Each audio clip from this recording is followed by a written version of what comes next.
नमस्कार दोस्तों, जय जोहार। मैं कौशल तिवारी और बिहनिया संझा में आपका स्वागत है। छत्तीसगढ़ में डबल इंजन की सरकार है और शिक्षा विभाग डबल इंजन सरकार के मुखिया यानी मुख्यमंत्री विष्णुदेव साय के पास है। और उसके बाद भी यदि निजी स्कूलों की लूट खसोट जारी है तो फिर इसे क्या कहा जाए। दरअसल पूरा मामले का खुलासा तब हुआ जब आरंग में पालकों ने यानी बच्चे के परिजनों ने हंगामा शुरू किया। स्कूल का नाम था केपीएस यानी कृष्णा पब्लिक स्कूल। यह स्कूल कई मामलों में विवाद में रहा है। भिलाई में जमीन कब्जे को लेकर तो बकायदा न्यायालय के आदेश के बाद जुर्म तक दर्ज किया। गिरफ्तार करने में शायद शासन प्रशासन के हाथ पांव फूलने लगे और उन्हें जमानत लेने का भरपूर मौका दिया गया। बड़ा जमीन घोटाला है।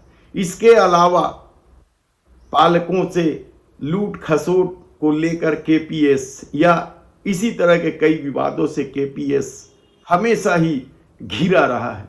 और अब जो खुलासा हुआ है वह बेहद ही चौंकाने वाला है।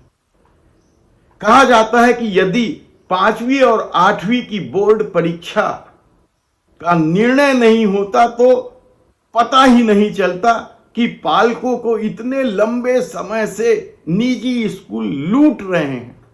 इन बच्चों से जो फीस वसूली जा रही थी वह सीबीएसई की पढ़ाई के नाम से वसूली जा रही थी। और अब जब 5वीं और 8वीं के बोर्ड परीक्षा में बैठने की बारी आई, स्कूल संचालक ने उन बच्चों को सीजी बोर्ड का फॉर्म भराने लगे। यानी आप समझिए कि फीस वसूली जा रही है सीबीएसई की पढ़ाई के तहत। तब ऐसे में सवाल यह है कि इस तरह के कितने स्कूल सीबीएसई की पढ़ाई के नाम पर वसूली कर रहे हैं, मान्यता नहीं मिली है और बगैर मान्यता के सब कुछ बेधड़क तब चल रहा है जब इसके मंत्री राज्य के मुखिया विष्णुदेव साय हैं। एक तरफ तो भ्रष्टाचारियों को उल्टा लटकाकर सीधा करने का दावा करने वाली भारतीय जनता पार्टी सत्ता में आने के बाद क्या भ्रष्टाचारियों को गले लगा रही है, क्या नौनिहालों के भविष्य के साथ भी खिलवाड़ कर रही है, क्या लूट खसोट करने वालों को खुलेआम संरक्षण दे रही है। आखिर शिक्षा विभाग कर क्या रहा था। बगैर मान्यता के कैसे कोई स्कूल संचालित हो रहा था। मानने के लायक बात है कि इसकी जानकारी शासन को नहीं है, विभाग को नहीं है। ऐसे कितने ही सवाल इसलिए उठ रहे हैं क्योंकि अब जो खबरें आ रही है इस मामले में दर्जनों निजी स्कूल शामिल हैं जिन्हें सीबीएसई से मान्यता नहीं मिली है, लेकिन सीबीएसई के कोर्स चला रहे हैं और पालकों से सीबीएसई कोर्स के नाम से फीस भी वसूली जा रही है।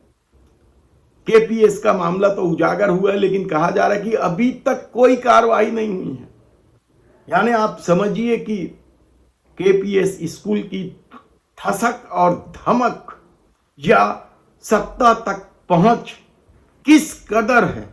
और जो सोशल मीडिया में इस मामले के खुलासे के बाद जो कमेंट्स आ रहे हैं वह क्या सत्ता के लिए शर्मनाक नहीं है। क्योंकि कई लोग कमेंट्स में कह रहे हैं कि केपीएस समूचे शिक्षा विभाग और सरकार को अपनी जेब में रखता है। ऐसी परिस्थिति में अब जब खुलासा हो गया है, 3-4 दिन हो गए खुलासा हुए, अभी तक यदि शिक्षा विभाग नोटिस पर नोटिस खेल रही है, कोई कार्रवाई नहीं कर रही है, तो आप समझ सकते हैं कि डबल इंजन की सरकार छत्तीसगढ़ में किस तरीके से नौनिहालों के भविष्य के साथ खिलवाड़ कर रही है।